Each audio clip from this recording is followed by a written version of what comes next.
Ultimamente tenho me afastado das redes e tenho evitado até fazer comentários, inclusive produzir vídeos sobre os aspectos que estamos vivendo, não só no Brasil, como no próprio mundo. Mas isto porque a situação é tão nauseante, é tão absurda, beira tanto o absurdo, que fica difícil de fazer qualquer discernimento sobre razoabilidade nas coisas que estamos vivendo. Estamos aí com o que se chama de uma guerra entre Israel e Hamas. Isso não existe. Não existe guerra de um país constituído, como se diz democraticamente, com seu exército e toda a sua entourage militar, contra um grupo que se diz terrorista. Isso não é uma guerra. Principalmente quando é o povo de Gaza quem está sofrendo e está morrendo, e não os líderes ou os guerrilheiros do Hamas. No plano interno, no Brasil, a gente vê as cenas ridículas dessa extrema-direita porca, imunda, nojenta, que nada tem a acrescentar na nossa vida política, a não ser fazer balbúrdia através dos seus ditos vexilários, ou seus representantes que também beiram o ridículo. Não são políticos, são palhaços de picadeiro da pior espécie. Que nos perdoem os palhaços sérios e de boa monta, ou seja, que realmente são palhaços dignos da profissão. Temos um Congresso espúrio que negocia, que faz escambo, que faz chantagem para poder o Lula governar, fazendo trocas vergonhosas. Enfim, um país como este é um país cansativo e nauseante. E de vez em quando a gente precisa tirar férias disso para poder lidar melhor com a realidade.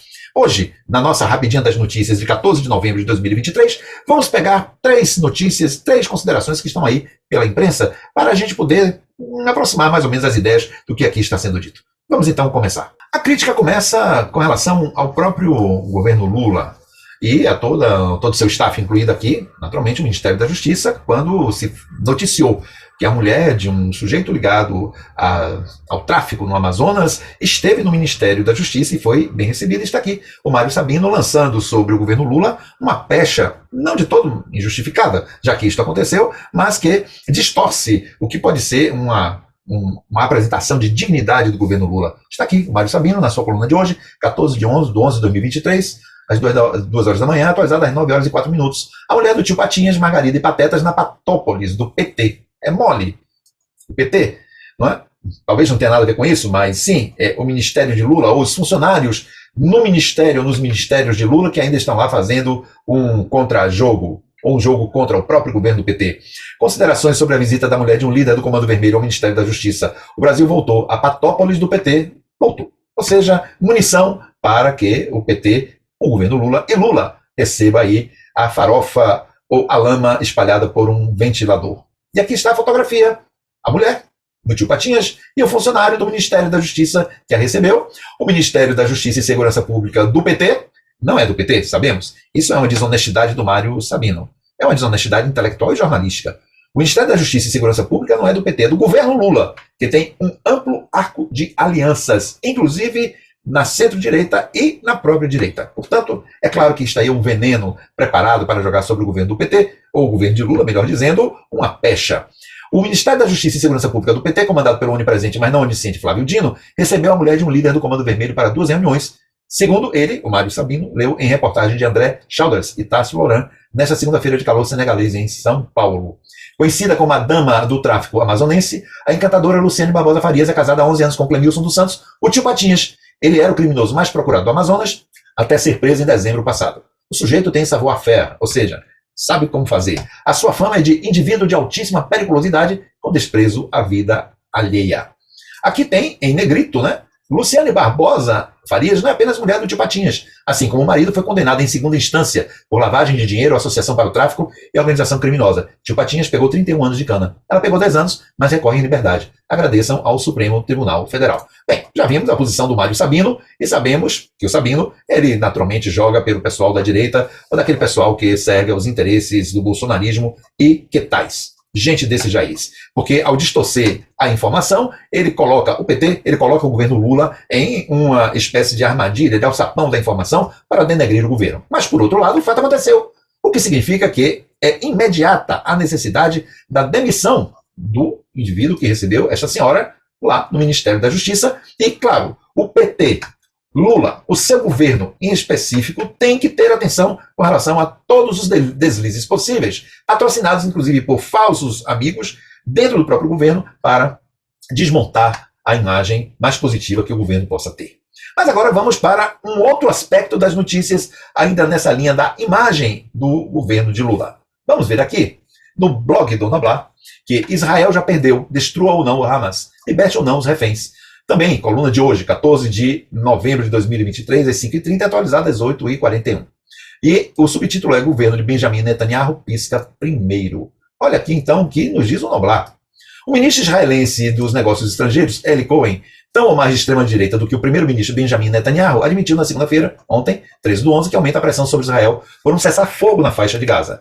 Cohen estimou que a janela política que resta para Israel até a um aumento significativo na pressão internacional é de cerca de 2 a 3 semanas, mas esclareceu ao mesmo tempo que a pressão não deve impedir Israel de completar as missões de guerra. Completar quando? Ele não disse. Completar como? Com a recuperação da faixa de Gaza? Com o confisco de novas extensões de terra na Cisjordânia, onde Israel já plantou centenas de colonos fortemente armados e protegidos por seu exército? Não disse. E aí é que está a coisa.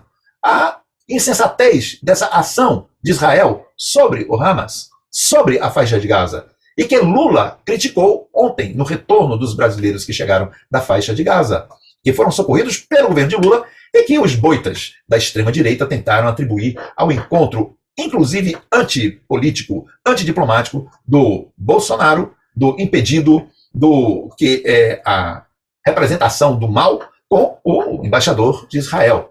Não poderia ter acontecido, não deveria ter acontecido, porque se trata de uma afronta à autoridade instituída no país, na figura de um presidente da República. Ao embaixador conversar com um ex-presidente da República, que não tem autoridade nenhuma para negociação, ele fere um princípio diplomático e político. Então Lula condena a ação absurda que Israel está fazendo sobre o Hamas, mas, sobretudo, sobre a faixa de Gaza. Não é que Israel não pudesse responder à ação contra o Hamas, mas sim porque é isso aqui que está em questão. Por quanto tempo Israel vai continuar matando gente lá na faixa de Gaza?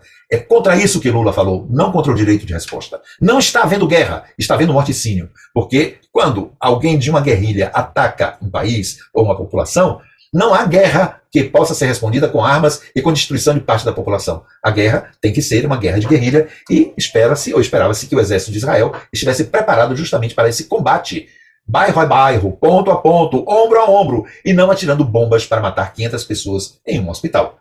Foi contra isso que Lula falou. E aí, a Mônica Bergamo publica hoje na Folha de São Paulo que advogado diz a Lula que comparar Israel ao Hamas machuca fundo e ofende a alma dos judeus.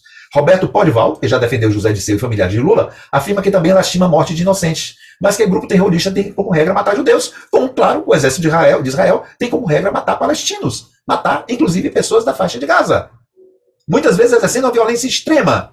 Então, não há aqui nem inocentes, nem vítimas, no sentido de que o Hamas provocou Israel, Israel vai devolver ao Hamas matando quem não tem nada com isso, quando sendo um exército, ou pelo menos um país dotado de um exército, de uma espionagem contra espionagem fantástica, segundo dizem, poderia muito bem ir localizando quem são os indivíduos do Hamas e onde eles estão para, homem a homem, tete a tete, tentar prender, tá? Ou enfim, como determine lá o protocolo do exército israelense, os indivíduos do Hamas, mas não matar crianças, velhos, gente inocente, gente enferma, gente nos hospitais. E aí, vamos ver o que é que a Mônica Bergamo diz hoje, 14 de novembro de 2023, às 13h47. Quentinho. O advogado Roberto Podival escreveu uma carta ao presidente Lula afirmando que ele tem todo o direito de expressar sua indignação pelas centenas de mortes de palestinos inocentes, mas que equiparar as atitudes de Israel às do Hamas é injusto, desproporcional e ofende a alma de nós judeus, machuca fundo. Muito bem, seria interessante a gente poder ouvir o que é que pensam os palestinos quando alguém defende Israel. Também vão dizer que é injusto, desproporcional e ofende a alma dos palestinos. Não machuca fundo, no caso dos palestinos, nem machucar está machucando, está matando fundo intensamente. Então, os israelenses ou os de origem israelense estão expressando-se como se fossem vítimas. Não são vítimas, eles são causadores. Claro que estamos falando aqui em tese, porque o povo israelense talvez não concorde com a política do Netanyahu. Alguns dizem que não, notícias dizem que não, mas é quem governa, então estamos falando em tese. E, na verdade, não estamos falando dos israelenses. Não estamos falando dos judeus, estamos falando de quem governa. E pelo lado do Hamas, naturalmente, que houve uma provocação que era previsível à reação de Israel. Temos, portanto, um cenário extremamente confuso, complexo e que há um jogo aí de informação contra informação, narrativas e contranarrativas, nisso que já se tornou abjeto, nauseante. Ou seja, o critério da verdade, o critério da observação dos fatos e da realidade não importa. O que importa é quem consegue impor o seu discurso e a sua narrativa. E aí o Lula está sob o fogo cruzado. O seu governo está sob fogo cruzado da imprensa corporativa, da grande imprensa, destes jornalistas que têm influência no país e que constroem e destroem imagens, no caso, no momento, a imagem do governo de Lula e do próprio Lula. Ou seja, a gente vê que o Noblar, ele está criticando severamente a posição de Israel, que Lula critica como estadista que é, como governante que é, como humanista que é. Mas em Lula isso retumba como se fosse um erro político, um erro Lula fazer críticas a Israel, porque o poder sionista não permite, mas permite que se mate palestinos. E Lula está tomando uma posição que considero corajosa, importante. Não é uma posição do PT. E não deve ser uma posição política quando a desumanidade, a crueldade, o nazifascismo atuando mesmo em Israel leva à supressão de vidas. A desproporção que há, sim, entre a faixa de Gaza, entre o poder de fogo do Hamas e o poder de fogo de Israel é tão desproporcional que é cruel. Portanto, é preciso cessar com esta crueldade, com este morticínio. É isso que Lula está dizendo. E tem razão em dizê-lo, sem precisar dos palpos de aranhas diplomáticos. De vez em quando alguém precisa despertar o mundo para certas realidades. Lula está tendo coragem de fazê-lo e aqui eu o parabenizo. Isto sim é uma atitude de realidade, de poder dizer as coisas sem procurar agradar a este ou aquele lado. O fato é que a faixa de Gaza está vendo um morticínio. E quando a gente vê que o governo de Lula tem dentro de si próprio os elementos que jogam contra ele, como a recepção dessa mulher do tio Patinhas, do Ministério da Justiça, é preciso que este governo de Lula saiba também se defender. Defender a sua imagem. É necessário tirar este sujeito do Ministério da Justiça. É necessário estar sempre atento aos movimentos que há dentro do próprio governo, porque a inserção de bolsonaristas, de nazifascistas, de gente interessada em derrubar esta imagem de Lula e do seu governo está plausível. Não temos hoje no Brasil uma discussão política de qualidade. Não temos uma oposição de qualidade, porque ela não tem como defender suas ideias originárias, primitivas, quais sejam, a de estabelecer anarcocapitalismo em favor de elites e tornar o povo escravo. O pessoal da extrema-direita, herdeiros de bolsonaristas, ou herdeiros bolsonarianos, herdeiros de Bolsonaros, ou de outras condições da direita, não tem programa para o povo, como tem as esquerdas, a centro-esquerda, como tem o governo de Lula, que chamam de progressista. Que seja, não tem. Não há políticas públicas. E o que a gente vê são narrativas estabelecidas de forma tão baixa, tão vil, tão primária, para ocupar redes sociais, para levar redes sociais a formarem opiniões, essas ou aquelas, que a náusea advém. É preciso tomar muito antivomitório para suportar as alegações da extrema-direita, dos seguidores bolsonarianos, bolsonaristas, bolsomínios, bolsolatrinas que a gente vê atuando neste país, inclusive dentro do Congresso. E é preciso realmente tomar muito antivomitório para suportar este Congresso comandado por Lira e por Pacheco. Um Congresso absolutamente nojento, absolutamente antipatriótico, absolutamente antipopular, que foi inclusive eleito pelo povo, infelizmente. Mas que luta este povo contra si próprio ao colocar gente como esta que hoje ocupa o Congresso para co-governar ou tentar co-governar o país. Neste cenário de uma verdadeira guerra de Guernica, esta cena de Guernica que está aqui ao fundo, tão bem retratada por Picasso na sua intensa dramaticidade que nós estamos vivendo no país, que beira o ridículo, muitas vezes, mas que dá a sensação de que seguimos um destino trágico se não houver uma forma de cessar, de silenciar as imbecilidades da extrema-direita. Que haja direita, que haja esquerda, que haja centro, que haja discussão política, projetos políticos, para o povo, inclusive, entender do que se trata. Mas não ficar com fofocas diárias, mentiras deslavadas que a extrema-direita, que os seguidores do mito e que estão buscando outro mito para seguir, produzem diariamente. Assim, fica difícil de acreditar que o Brasil pode ir para frente. Mas vamos seguir, vamos caminhando, Lula continua governando e até agora o seu governo merece todos os aplausos. Um abraço e até uma outra oportunidade.